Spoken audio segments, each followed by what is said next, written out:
जगदीश ठाकुर जी, रघु शर्मा जी,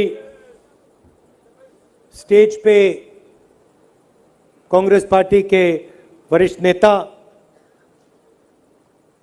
बाकी हमारे नेता,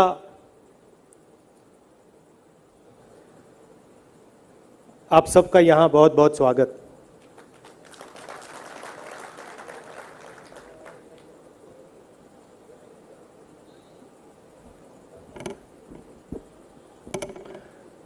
गुजरात आकर जब भी मैं यहां आता हूं, मुझे बहुत अच्छा लगता है और कुछ ना कुछ, हर बार कुछ ना कुछ सीखने को मिल जाता है। आप यूनिक तरीके से काम करते हो।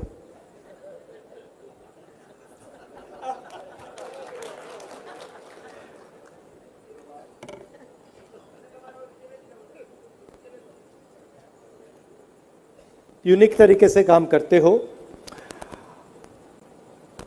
और जो हमारी पार्टी है, महात्मा गांधी की वहां फोटो लगा रखी है। हमारी पार्टी गुजरात से पैदा हुई है। मतलब उस समय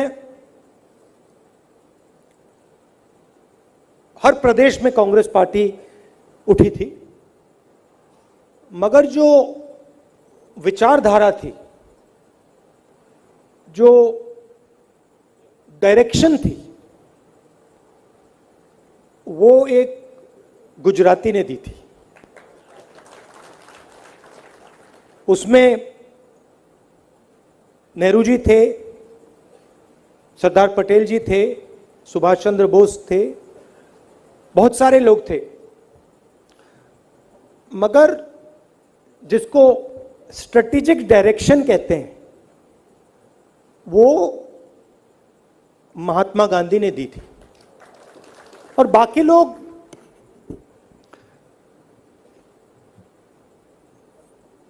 गांधी जी में और बाकी जो नेता थे,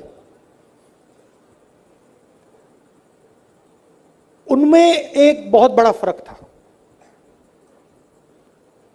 मेरे परदादा भी गांधी जी के साथ काम करते थे। मैंने उनकी एक चिट्ठी पढ़ी जो वो गांधी जी के बारे में किसी को लिखी उन्होंने। मैं आपको बात समझ आ जाएगी। चिट्ठी में नेहरू जी लिखते हैं कि मैं इस मामले पे मेरी गांधी जी के साथ बातचीत हुई, डिस्कशन हुई, और मेरा पूरा मन,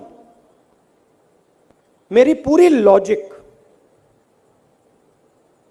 कह रही है कि इस मामले में गांधी जी गलत बोल रहे हैं और मैं सही बोल रहा हूं। मगर मैं जानता हूं, अंदर से मैं जानता हूं कि मेरा दिमाग कह रहा है कि वो गलत है और मैं सही हूं, मगर मैं जानता हूं कि वो सही है और मैं गलत हूं।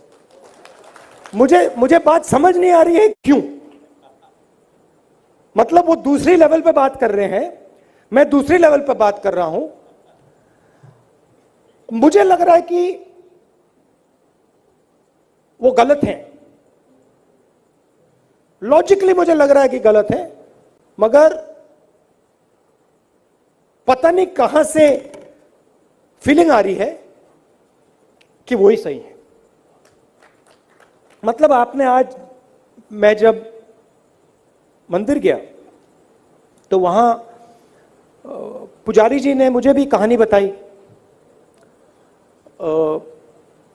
कृष्ण भगवान की, जो आपने अभी फिर से दोहराई। तो उसमें जैसे मैंने आपको गांधी जी का उदाहरण दिया कि नेहरू जी कहते हैं कि लॉजिकली मुझे ठीक लग रहा है, मगर सच्चाई उनके साइड पे है। लॉजिक मेरे साइड पे, सच्चाई उनके साइड पे। मतलब मैं सच्चाई तक पहुंच नहीं पा रहा हूं। तो वही कृष्ण भगवान की बात थी। जब लड़ाई हुई, जब कृष्ण भगवान जी वहां लेटे थे, उन्होंने बड़ी होशियारी से सवाल पूछा, तुम्हें सेना चाहिए या तुम्हें कृष्ण जी चाहिए? यह मामूली सवाल नहीं है, यह गहरा सवाल है। कृष्ण जी यह पूछ रहे थे कि तुम्हें सच्चाई की लड़ाई लड़नी है या झूठ की लड़ाई लड़नी है? तुम मन बना लो। तुम्हें सच्चाई की लड़ाई लड़नी है तो तुम्हें 4-5 लोगों की जरूरत है, और अगर तुम्हें झूठ की लड़ाई लड़नी है तो ले जाओ, सब कुछ उठा के ले जाओ।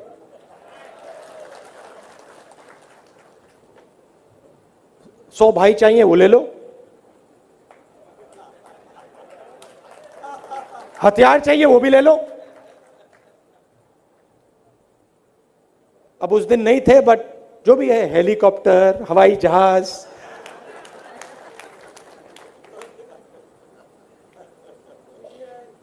सीबीआई, ईडी,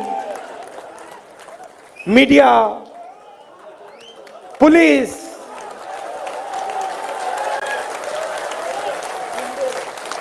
गुंडे,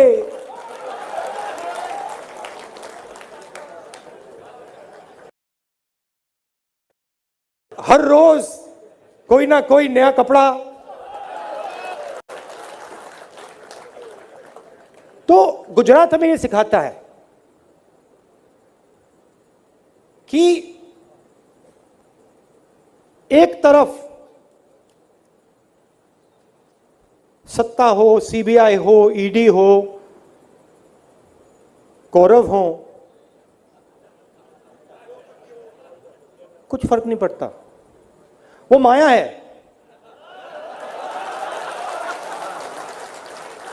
वो माया है, वो जो भी है, वो जो भी है वो माया है। और दूसरी तरफ सच्चाई। अब देखिए, उनको देखिए, हाथ में सीबीआई है, ईडी, मीडिया, अच्छे कपड़े, सच्चाई ऐसी लगती है।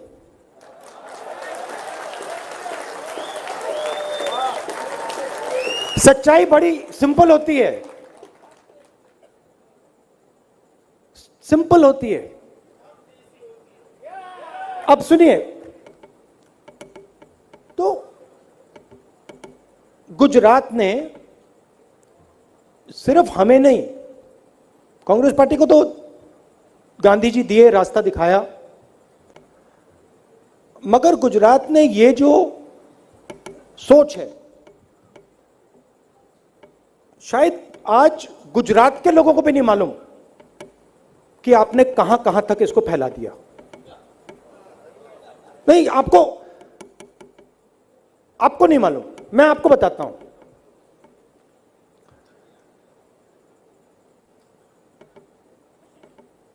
नाइनटीन 1990s की बात है,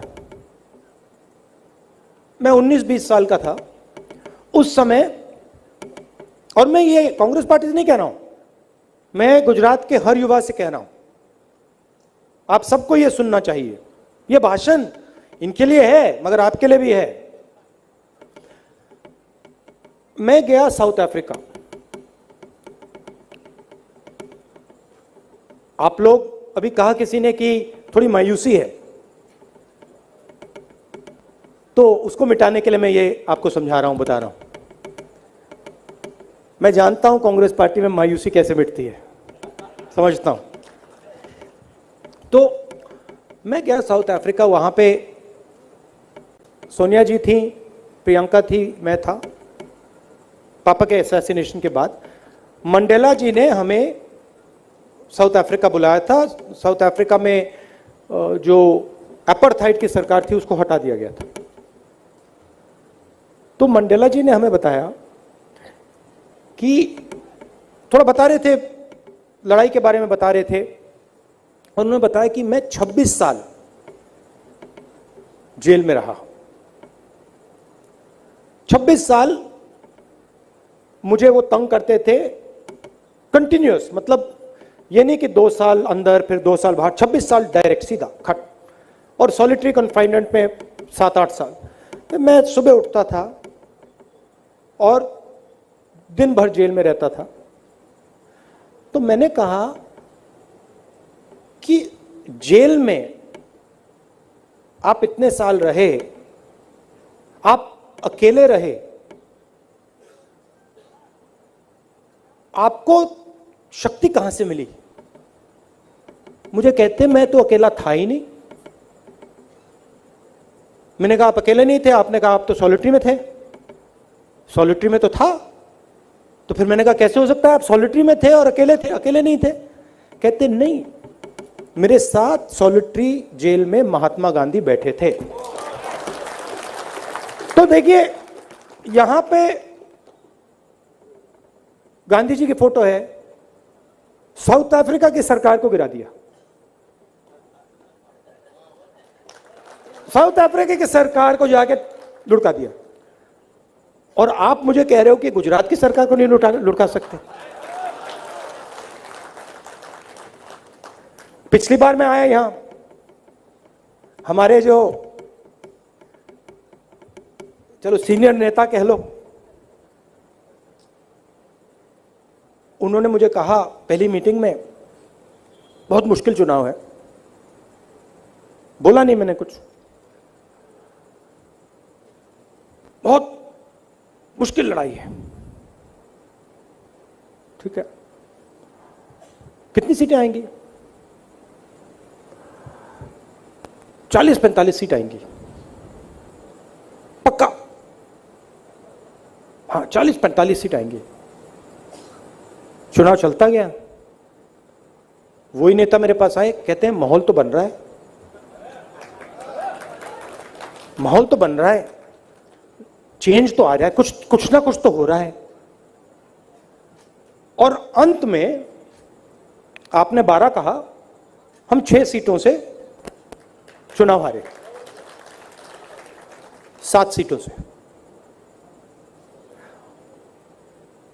और उस टाइम जो हालत थी मैंने देखी, इस टाइम जो हालत है मुझे दिख रही है। तो ये जो आपका चुनाव है ना, ये आपके माइंड में कंफ्यूजन है, ये आपका जीता हुआ चुनाव है। चुनाव खत्म हो गया है, आप लोग जीत गए हो। बस आप इस बात को एक्सेप्ट नहीं कर रहे हो। आप एक्सेप्ट ही नहीं कर पा रहे हो। मैं समझता हूं क्यों, क्योंकि अगर मैं आप जैसा 25 साल के लिए हर रोज यहां पे बीजेपी के सामने होता, तो मेरी भी कॉन्फिडेंस पे थोड़ा धक्का पड़ता, क्यों नहीं? मगर मैं बाहर से आया हूं, दिल्ली से आया हूं, तो इंडिपेंडेंट ऑब्जर्वर मानो मुझे। पिछली बार भी आया था और मैंने आपसे कहा था कि देखो भैया, ये चुनाव जीता जा सकता है। और मैं आपको यहां कह रहा हूं कि ये चुनाव आप लोग जीत गए हो, बट बस अब आपको उस बात को एक्सेप्ट करना है। अब गुजरात की जनता आपके ओर देख रही है। आप सोच रहे हो कि आप लोग बीजेपी से तंग हो। जितना आपका नुकसान किया है उससे 10 गुना ज्यादा बीजेपी ने गुजरात की जनता का नुकसान किया है। यहां पे कांग्रेस पार्टी के किसी व्यक्ति का गला काटा? नहीं काटा। कोविड में यहां पे 3 लाख लोग मरे। गुजरात के लोग थे, गुजरात के किसी का भाई, किसी की माता, आपके भी बहुत सारे फैमिलीज के लोग कोरोना से मरे होंगे। दिखाओ, हाथ उठा के दिखाओ, ये देख लो, ये कैमरा चलाओ जरा यहां पे, ये देखो। और गुजरात का हर परिवार, अगर आपने ये सवाल पूछा तो हर परिवार हाथ उठा के कहेगा हां, मेरा भाई, मेरे माता, मेरे पिता, मेरा बच्चा कोविड के कारण मर गया। कहते हैं गुजरात मॉडल है, ठीक है, गुजरात मॉडल है, तो गुजरात मॉडल में गैस सिलेंडर नहीं थे, ऑक्सीजन सिलेंडर नहीं थे। गुजरात मॉडल में वेंटिलेटर नहीं थे। मैंने अपनी आंखों से देखा, सड़क पे, हॉस्पिटल के सामने, गाड़ी के अंदर लोग मर रहे थे। तो ये जो बीजेपी की राजनीति है, ये गुजरात का नुकसान कर रही है। बेरोजगारी, जो आपकी स्ट्रेंथ है, गुजरात की स्ट्रेंथ क्या है बताओ मुझे। मैंने आपको सच्चाई की बात बोली, बताओ क्या स्ट्रेंथ है। बिजनेस, बिजनेस में किस प्रकार का बिजनेस?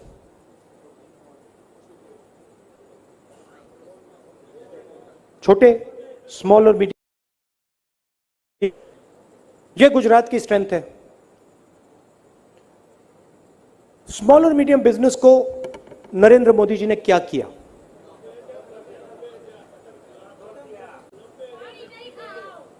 हाँ, खत्म कर दिया। जीएसटी, नोटबंदी, कोरोना के समय उनके जो एक्शंस थे, उन्होंने गुजरात की रीढ़ की हड्डी को तोड़ दिया, बैकबोन को तोड़ दिया। और गुजरात इस बात को समझ रहा है। ये आप मत सोचिए कि गुजरात को ये बात समझ नहीं आ रही है। गुजरात देख रहा है कि हमारी स्ट्रेंथ होती थी स्मॉल मीडियम बिजनेस, हमारी स्ट्रेंथ होती थी इनोवेशन, हमारी स्ट्रेंथ होती थी देश को रास्ता दिखाने की। सब उड़ा दिया। 3-4 लोग गुजरात को चलाते हैं, पूरा का पूरा पावर सेंट्रलाइज कर दिया। अब प्रॉब्लम क्या है? अब मैंने आपको कहा कि आपके सामने बहुत बड़ी अपॉर्चुनिटी है। प्रॉब्लम क्या है? मैं देखिए साफ बोलता हूं और मैं गुजरात की जनता के सामने बोल रहा हूं, तो प्रॉब्लम क्या है? अपॉर्चुनिटी है बीजेपी एक साइड, दूसरी साइड कांग्रेस पार्टी। प्रॉब्लम क्या है?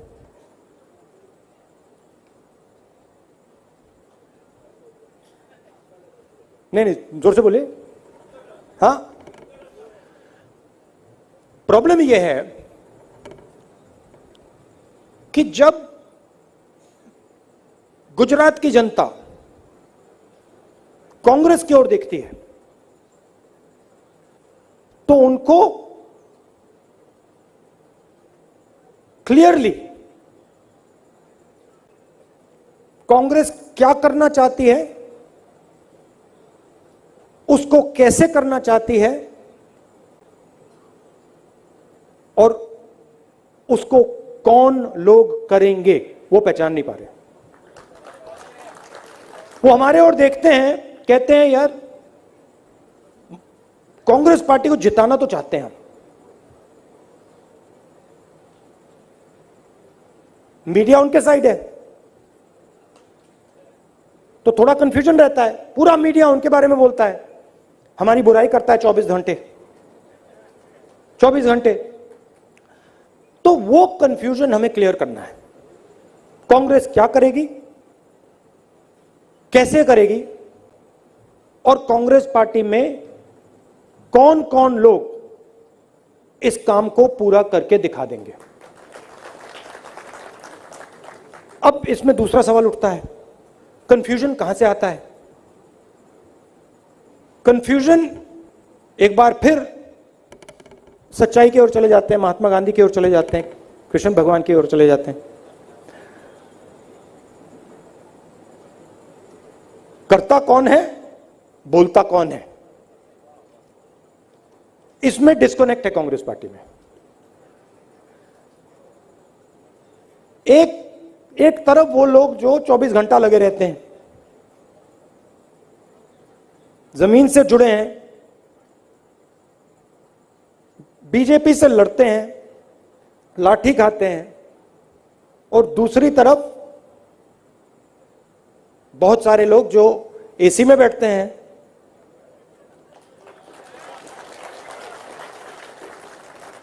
मौज करते हैं, बोलते हैं, लंबे लंबे भाषण देते हैं। अब मेरा भी ज्यादा लंबा हो रहा है। तो ये क्लैरिटी हमें लानी है। गुजरात के लोगों को हमें दिखाना है, भैया देखो इस साइड लिस्ट है कांग्रेस पार्टी की, ये लोग काम के लोग हैं, ये लोग जमीनी लोग हैं, ये लड़ जाएंगे, ये गुजरात को रास्ता दिखा देंगे और करके दिखा देंगे। और इस तरफ ये लोग हैं, ये डिस्टर्ब करते हैं, बीजेपी इनको ले जाइए। आपको और गौरव चाहिए, उठा के ले जाइए, जितने चाहिए लेते जाओ, हमें नहीं चाहिए। हम आपको तोहफा देते हैं, ले जाओ उठा के। हमें कांग्रेस का जो खून है, डीएनए जो है वो चाहिए। और मैं आपको बताऊं, सच बताऊं तो कांग्रेस पार्टी को बदलने के लिए यहां पे मतलब तूफान लाने के लिए 25-30 लोगों की जरूरत है। 100, 200, 500, 1000 की नहीं। अगर आप में से 25 लोग मन बना लो कि क्यों भैया अब ना हम बीजेपी को यहां से उखाड़ के उठा के आउट कर देंगे, 25 लोग, मुझे 26 नहीं चाहिए। और उसको भी मैं डेवलप कर सकता हूं, मुझे 25 भी नहीं चाहिए, 5 चाहिए। 5 लोग मुझे मिल जाएं और उन 5 लोगों को 5 लोग मिल जाएं, काम हो जाएगा। तो अब हमें क्या करना है, अगले 6 महीने में, 1 साल में, कितना समय है इलेक्शन है, 8 महीने, क्या करना है, हमें खोजना है। इन्हीं लोगों में से ठाकुर जी, आपका काम क्या है? आपका काम इस भीड़ में से वो 25, 30, 40 लोग निकालने हैं और पूरी की पूरी कांग्रेस पार्टी की शक्ति, सपोर्ट उनको देना है। और मैं आपको स्टेज से कह रहा हूं, आपने कहा हम हाथ जोड़ लेंगे, पैर पकड़ लेंगे, कोई जरूरत नहीं है ना। ये भैया पैर पकड़ना, हाथ जोड़ना वो बीजेपी का काम है, हमें कोई इंटरेस्ट नहीं है। जो काम करेगा उसको आप आगे बढ़ाइए, जो काम नहीं कर रहा है उसको आप साइड में कर दीजिए। और मैं जानता हूं कांग्रेस पार्टी के वो भी लोग हैं, मैं आपको बता रहा हूं, मैंने देखा है, वो भी लोग हैं जो एसी में बैठते हैं। उन आपने ये लाइन बनानी शुरू कर दी ना, वो भी उस दूसरी लाइन में घुस जाएंगे, टाइम नहीं लगेगा, वो सब पहली लाइन में घुस पड़ेंगे, कांग्रेस पार्टी में वो एकदम आएंगे। तो आपका काम 2 लाइन बनाने का है, और फिर आप मजा देखना, ये सब के सब एक लाइन में घुस जाएंगे, और जो नहीं घुसेंगे हैं उनको आप अच्छा सा पैकेज बना के बीजेपी के घर पहुंचा दीजिए। तो गुजरात की जनता, गुजरात के युवाओं से भी 2-3 चीजें कहना चाहता हूं। ये जो संगठन है जिसको हम कांग्रेस पार्टी कहते हैं, ये आप सबका संगठन है, ये गुजरात के युवाओं का संगठन है, ये गुजरात की मजदूरों का, स्मॉल और मीडियम बिजनेस चलाने वालों का संगठन है। और आप लोगों को इस संगठन को संभालने का काम करना पड़ेगा। यहां टीम बैठी है, मगर ये जो साइड वाले दरवाजे इनको आप खोल दीजिए। गुजरात के पास दुनिया से सबसे ज्यादा टैलेंट है, नंबर 1 तो वो है, और मतलब लिस्ट है। किसी भी देश में चले जाइए, हिंदुस्तान को छोड़िए, अमेरिका चले जाइए, जापान चले जाइएगा, आपको वहां पे गुजराती मिल जाएगा जो अपना वहां पे मतलब काम कर रहा है। और दुनिया के सब गुजराती देख रहे हैं गुजरात की ओर, कह रहे हैं भैया ये हो क्या रहा है, ये हो क्या रहा है। हमारी जो स्ट्रेंथ थी उसे वीकनेस बना दिया। तो मिलकर आपको और गुजरात के युवाओं को, गुजरात की जनता को, गुजरात के एनआरआईज को गुजरात के लिए एक नया विजन बनाना पड़ेगा, रास्ता दिखाना पड़ेगा। अगर आप जाएंगे गुजरात की जनता के पास और कहेंगे भैया हमें सत्ता दे दो, गुजरात की जनता कहेगी नहीं भैया। अगर आप कहेंगे देखिए गुजरात के लिए हम ये विजन लाए हैं, गुजरात को हम इस प्रकार से बदलेंगे, गुजरात के आदिवासियों के लिए हम ये करके दिखाएंगे, गुजरात के छोटे स्मॉल मीडियम साइज इंडस्ट्री के लिए हम ये करके दिखाएंगे, गुजरात के डायमंड इंडस्ट्री के लिए हम ये करके दिखाएंगे, गुजरात के जो कॉलेजेस यूनिवर्सिटीज हैं हम इसको इस प्रकार से बदलेंगे। अगर आपने ये प्लान करके गुजरात को दिखा दिया, और वो जो मैंने 25 लोगों की बात की, आपने दूसरी तरफ वो 25 चेहरे लगा दिए, ये आपका इलेक्शन गया, हो गया काम। और मैं तो हूं यहां। आप देखिए, मैं आया, एक आप बुरी आदत मुझे दे दी आप लोगों ने। मैं आया, हर बार आता हूं, अब आदत लग गई है। नॉर्मली मैं क्या खाता हूं, लंच पे मेरा बहुत छोटा चलता है, बहुत कम खाता हूं, और मैं नॉर्मली फ्राइड तला हुआ खाना नहीं खाता हूं, मीठा कम खाता हूं। जब मैं गुजरात आता हूं पता नहीं क्या हो जाता है, पता नहीं क्या कर देते हो आप लोग। मैं आज मंदिर से निकला, वहां पे मुझे रेस्टोरेंट दिख गया, मैंने कहा चलो भैया उसमें जाना है। और नॉर्मली मैं, बड़ी थाली रख दी आपने मेरे सामने, वहां पे मतलब 2-3 मैंने पराठे खा लिए, रोटी पराठे पता नहीं क्या क्या खिला दिया आपने, 3-4 सब्जी। तो मुझे यहां खाना भी अच्छा लगता है,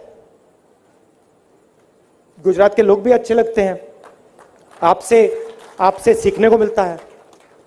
और मेरे जो गुरु हैं, गुरु थे और रहेंगे, महात्मा गांधी जी, जिन्होंने मुझे राजनीति में सिखाया है, वो आपके हैं, वो आपने मुझे दिए, आपने देश को दिए। तो ये रिश्ता है, इस रिश्ते को मैं गहरा करना चाहता हूं, आपसे सीखना चाहता हूं।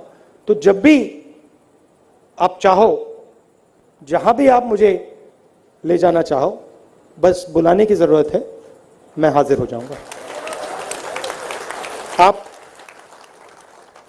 आप सबका बहुत धन्यवाद। और देखिए,